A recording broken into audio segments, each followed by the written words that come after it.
my approach to the fiscal policy, first is to codify it, to make it simpler, to make it more understandable, number one.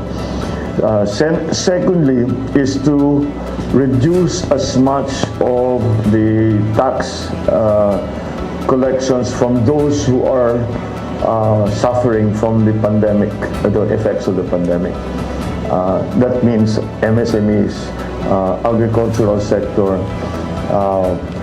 transport, yung mga ganun. So, babawasan natin. Very important to me is the distribution of wealth issue. So, that will also be part of the thinking that will obtain when we talk about fiscal policies. We begin tonight with snippets of the economic plan laid out by President-elect Ferdinand Marcos Jr.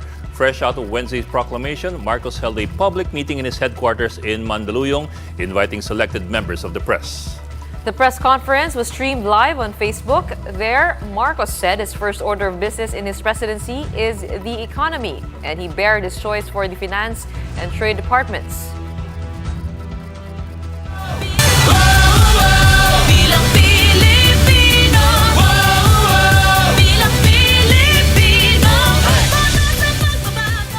Time for the day's biggest headlines. I'm Gretchen Ho. And I'm Ed Lingao. You're watching The Big Story. President-elect Ferdinand Marcos Jr.'s cabinet is slowly taking shape, especially his economic team. Latest to join the list is Bangko Sentral ng Pilipinas Governor Benjamin Diokno as the next finance chief. Gerard de la Peña has the big story. President-elect Bongbong Marcos has named another key member to his economic team. Bangko Sentral ng Pilipinas Governor Benjamin Diokno on Thursday accepted the offer to be the next finance chief. Diokno previously served as budget secretary for the Duterte administration and before that for the Estrada administration.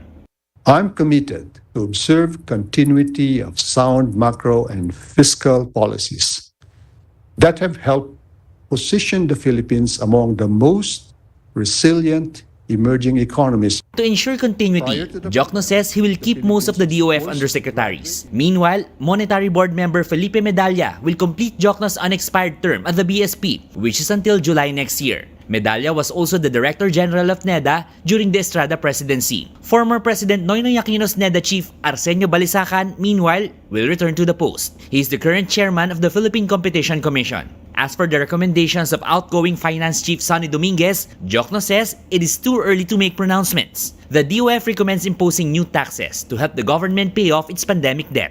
To me, the focus should really be on tax administration. Okay, and we need a lot of money to, number one, to continue our growth momentum, and secondly, to, of course, to service our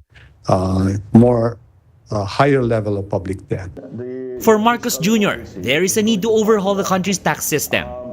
We are trying to create some fiscal space to reduce the load on ordinary citizens and maybe the tax load. But one economist says the incoming administration should be cautious in imposing new taxes.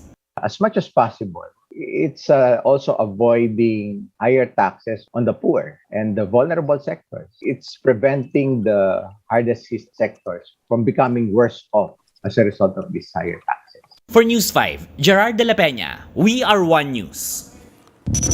Unlike other cabinet positions, economic managers appear to revolve around the same pool of economists. What can we expect from this set of economic managers? That big question and more with economist and assistant professor at the University of the Philippines School of Economics, Dr. J.C. Punongbayan. Dr. Punongbayan, thank you for joining us and welcome to The Big Story. Hello, Ed. Thank you for having me. Yes, sir. Sir, let's start off with that. The choices for the economic team finally revealed today. What do the choices tell you? Well, very much, Ed. Ang sinisignal noon ay continuity. In fact, I would say na napaka-importante nung competent economic team insofar as we are coming from a pandemic recession and we are experiencing a 3-year high inflation rate. So we really need experienced and very smart economic managers. And luckily for incoming President Marcos, we have a set of experienced economists and he just appointed them. We can expect great things from them. Yes, sir. Well, clearly, very, very familiar faces. In fact, I do remember Secretary Diokno from way back during Cory Aquino's time. He was under Secretary of Budget and then Secretary under under Estrada. But sir, at the same time, you might have a paradox here. On one hand, you have continuity. On the other hand, you have the public supposedly looking for change, looking for an improvement in their lives, different from what happened in the last 36 years. So how do you balance that? Yes, well, Ed, we could also say that we are living in extraordinary times insofar as, for example, the economy that President Duterte inherited back in 2016 is very much different from the economy that Marcos Jr. is inheriting right now. Aside from inflation, although economic growth has been picking up of late because the economy has has significantly reopened, nababalita rin, for example, yung all-time high na debt or Yes, sir. utang ng Pilipinas. And then Secretary Dominguez laid down some measures, some suggestions on how to address that. And that will require, for example, the need to impose possibly new taxes in the coming months or years, or to impose or to cut back on some spending items in the future. So these are great economic challenges, and at least we have that set of competent economists on board. Yes, sir. Sir, nabanggit na rin ninyo yung proposed changes or reforms ng DOF for the next administration. Let me go into that. Your thoughts on the new taxes being sought by the DOF for the new administration, as well as the deferment of portions of the train law. Yes, well, actually, yan yung inaaral ng economists right now, and we can expect that the Department of Finance, under the leadership of Benjamin Diokno, will do the same. It will require a number of calculations. For example, what if yung ganong klaseng suspensions are implemented, who will be affected, and how much of their welfare will be reduced. For example, if there are new taxes. We can expect and we should demand those kinds of studies from them. But definitely, the incoming economic team will have to grapple with these hard choices. Thankfully, Bongbong Marcos has a very huge mandate, more than 31 million. So this is an opportunity for the government to implement what one might say rather unpopular decisions or policies.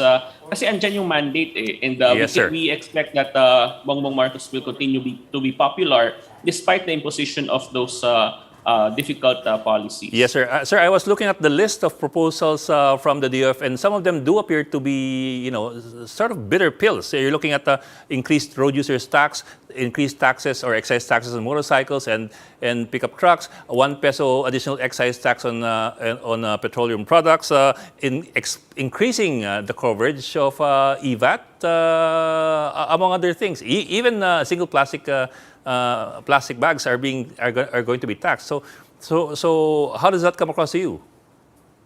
Well, nakita nga natin, meron doon nga item na even social media influencers Yes, sir. will be taxed more intensively. I think that only speaks to the dearth of resources faced by the government. Ang daming inutang ng Duterte administration to address the pandemic and to provide economic aid. But in fact, we need to see kung talaga napunta doon sa pandemic response yun. Pero having said that, we can expect that as the economy reopens, there will be less pressure to borrow in the future. Pero in the meantime, kailangan ma-address paano babayaran yung utang ng nitong current administration, Duterte administration. So there could be many things that can be done here, and let's see kung ano yung mga final policies that the economic team will come up with. Maraming salamat po, Dr. J.C. Punongbayan of the UP School of Economics. Meanwhile, much like President Duterte, incoming President Ferdinand Marcos Jr. will also have a special assistant to the president, his childhood friend and former Davao del Norte Congressman Anton Lagdameo Jr. Marcos says Lagdameo has been working with him for the past 10 years, thus making it easy for him to do the work. The one-of-a-kind position was previously held by Duterte's aide, Senator Bongo. Aside from Lagdameo, other additions to the Marcos cabinet include former UP President and now incoming Trade Secretary Alfredo Pascual, and SMC Tollways President and CEO Manny Bonoan, who has been appointed Secretary of the Department of Public Works and Highways. These are the other big stories tonight. Makabayan bloc barely squeezes through Congress as neophyte candidates and political dynasties dominate the party list race. Meanwhile, another exodus. 8,000 more Filipino nurses have left the country last March in search of greener pastures abroad, according to POEA. And the queen of Philippine movies, Susan Roces, has been laid to rest beside the tomb of her husband, FPJ, at the Manila North Cemetery. These big stories after the break.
You're still watching The Big Story. I'm Ed Lingao. And I'm Gretchen Ho. President-elect Ferdinand Marcos Jr. conducted his first press conference post-proclamation earlier today, but with 3 networks only. Their camp claims, though, that the next admin has no policy to, quote, exclude media from briefings. For more details on that, we have mobile journalist Julie Baiza reporting live from Marcos Jr.'s headquarters in Mandaluyong. Julie, what exactly happened this morning? What was the advice given to the media, and why were only 3 networks invited in that surprise of a press conference?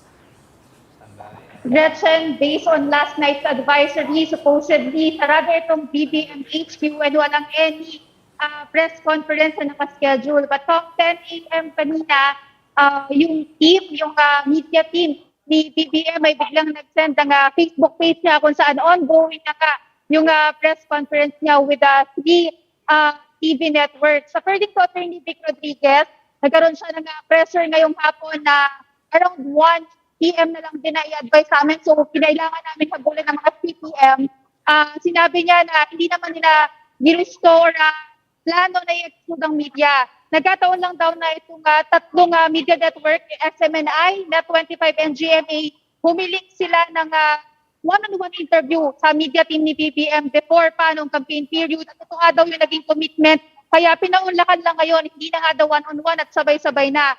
After that, si Atty. Vic nagpasalamat siya sa lahat ng mga taga-media sa patas or fair na pag-cover sa kanilang camp.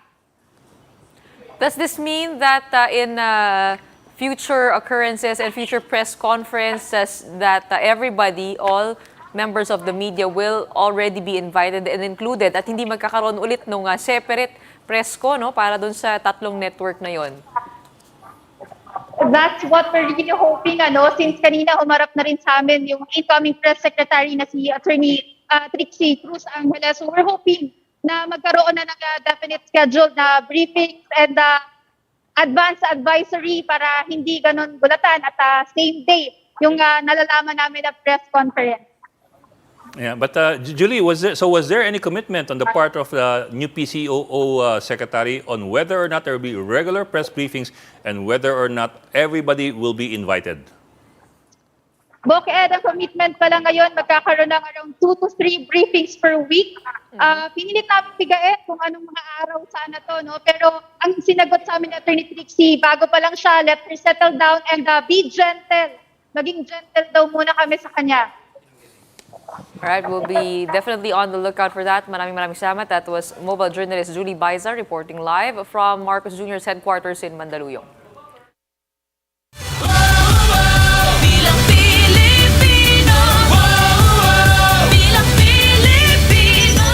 Comelec has proclaimed 55 winning party list groups in the May 9 polls, with the Tulfo-backed ACT CIS getting the biggest number of votes and securing 3 seats in the House of Representatives. Members of the Makabayan bloc in Congress barely squeezed through as new groups and party lists backed by political dynasties make it to Congress. Mobile journalist Jacob Lazaro gives us a front seat to the story.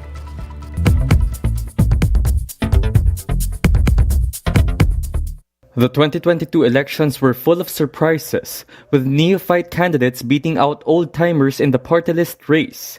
One rider party list, a Bicol-based group formed only last year, got the second highest votes among party list groups. Ang nakikita po natin, kailangang makapagsulong tayo ng mga batas na magpoprotekta sa hanay ng mga motorista. One rider representative, Colonel Bonifacio Bosita, was actually arrested this February for allegedly harassing a traffic enforcer on behalf of a rider. Newcomers like One Rider, For Peace, and Tutok to Win joined the top 10 party list groups with the most votes, edging out old-timer party lists from the Makabayan bloc. Bayan Muna, which won 1.1 million votes to bag 3 party list seats in the last 2019 elections, now only got a little more than 200,000 and no seat at all. Affiliated groups like Gabriela, ACT Teachers, and Kabataan just squeezed past the minimum numbers to get 1 seat each. Halo-halo na yan. You had red tagging, you had intimidations and threats, you had trumped-up charges. Marami sa mga leaders namin kinasuhan ng kung ano-ano. The representatives of Gabriela, Kabataan, and ACT Teachers will now be part of the very small minority in the 19th Congress, in which the supermajority belongs to political dynasties that have allied with the incoming administration. The top party list, ACT CIS, will have Jocelyn Tulfo, wife of incoming Senator Raffy Tulfo, and mother of incoming QC Congressman Ralph Tulfo. The third-ranked party list, Tingog, will have former Congresswoman Yeda Romualdez as its representative. Romualdez is the wife of Martin Romualdez, cousin of President-elect Bongbong Marcos, and touted to be the next Speaker of the House of Representatives. Ako Ilocano party list, which bagged 1 seat, will be represented by Richelle Singson, daughter of Narcavan Mayor Chavit Singson. Kusog Tausug, also bagging 1 seat, will be represented by the daughter of Sulu Governor Abdusakur Tan. Mobile journalist Jacob Lazaro, we are One News. As the Senate resumes regular sessions, the Makabayan bloc points out the alleged irregularities of the recent national and local polls in their privileged speech. According to the members of the bloc, election watchdog Contra Daya recorded around 9,000 irregularities, which includes vote-buying complaints. Meanwhile, representatives of party list group Bayan Muna say that fake news and red tagging allegations played a role in the results. This as the party list was not able to secure a single seat in the incoming 19th Congress. This is the first time Bayan Muna would not have any seat in the House since 2001. Moreover, a day before the elections, Madam Speaker, some group even spread fake news that the Makabayan Bloc party list and senatorial candidates were disqualified through a clearly bogus and falsified Comelec resolution. They went as far as using or falsifying the signatures of the Comelec officials. This needs to be thoroughly investigated by the Comelec.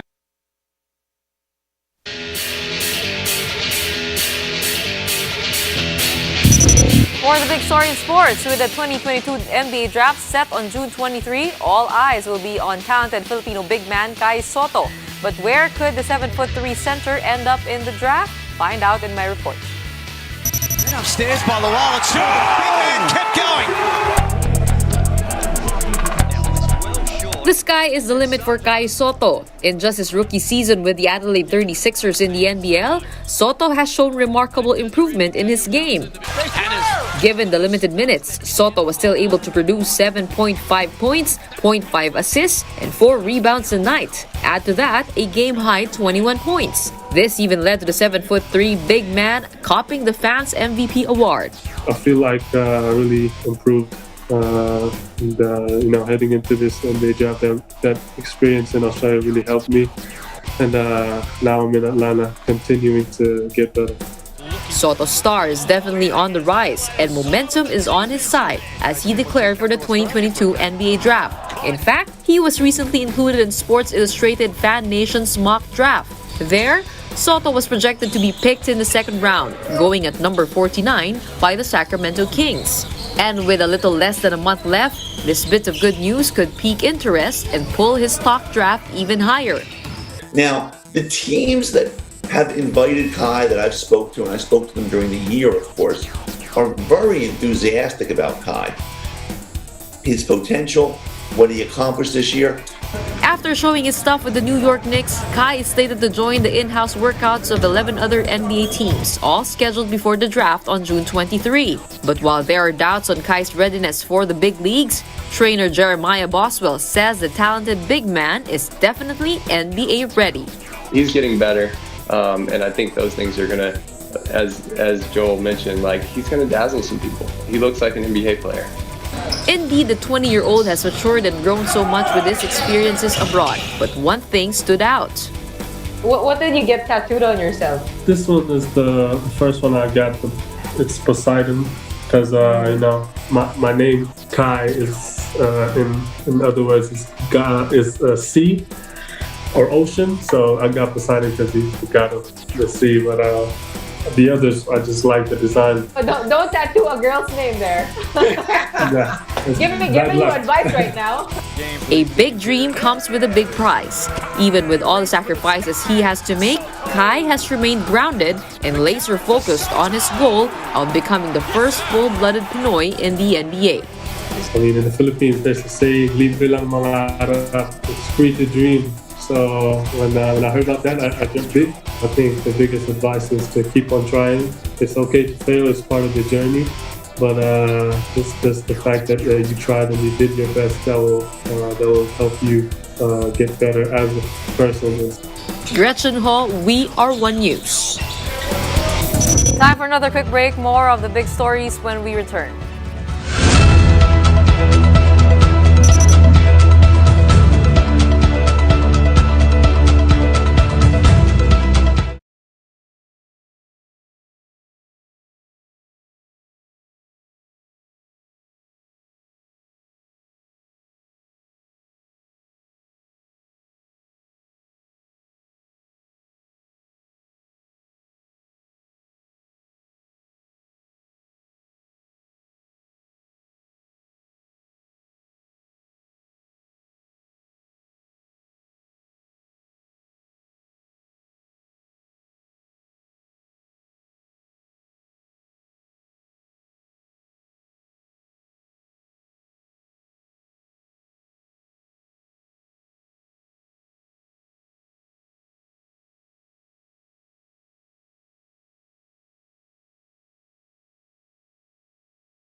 watching The Big Story. I'm Ed Lingao. And I'm Gretchen Ho.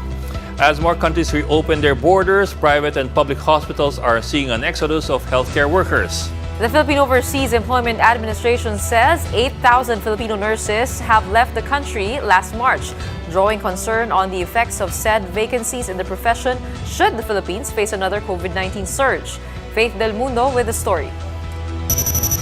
30-year-old Benji Foscablo resigned as a nurse in a private hospital to focus on his application abroad. He is planning to fly this year to work as a nurse in the Middle East or Europe. Parang sayang kasi yung opportunity if we depend on the opportunity here in our country. And that's the reason why a lot of our nurses are working and taking the opportunity going abroad. Benji is just one of the Filipino nurses who resigned to search for greener pastures overseas. As of March 28, POEA recorded 8,000 nurses who flew abroad, and last year more than 11,000 moved out of the country. But the number of nurses in the country should not be a problem according to PRC, as there are 900,000 registered nurses but only 400,000 are practicing nursing. And based on DOH numbers as of December 2021, the number of nurses in the country is at 600,000, while the available jobs for them are just around 300,000. The only problem is the huge gap between the salary of health workers here and abroad. A nurse who will have the entry level of work in abroad to work abroad will start for an annual salary of 750,000 compared to an annual salary of a government nurse na highest position and highest paid of 650,000. So may gap. According to Dr. Jose Rene de Grano, president of Private Hospitals Association of the Philippines, they need a number of healthcare workers, particularly nurses, since they lack about 50% of nurses for private hospitals. Well, we can't blame them. They are adventurous. They want to help their family and they want to earn more. De Grano said that this lack of nurses will be a cause for concern, especially in case of another COVID surge in the country or if there will be other outbreaks, because if private hospitals lack manpower, they have no choice but to stop admission of patients. For News 5, Faith Del Mundo, we are One News. Really a sad development for our country. I mean, having our nurses go abroad, that's 8,000 within the pandemic. But of course, we want better lives for them. Yeah, and on the other hand naman, well, we are loosening up our borders and our economy. So it's probably better now than a year ago.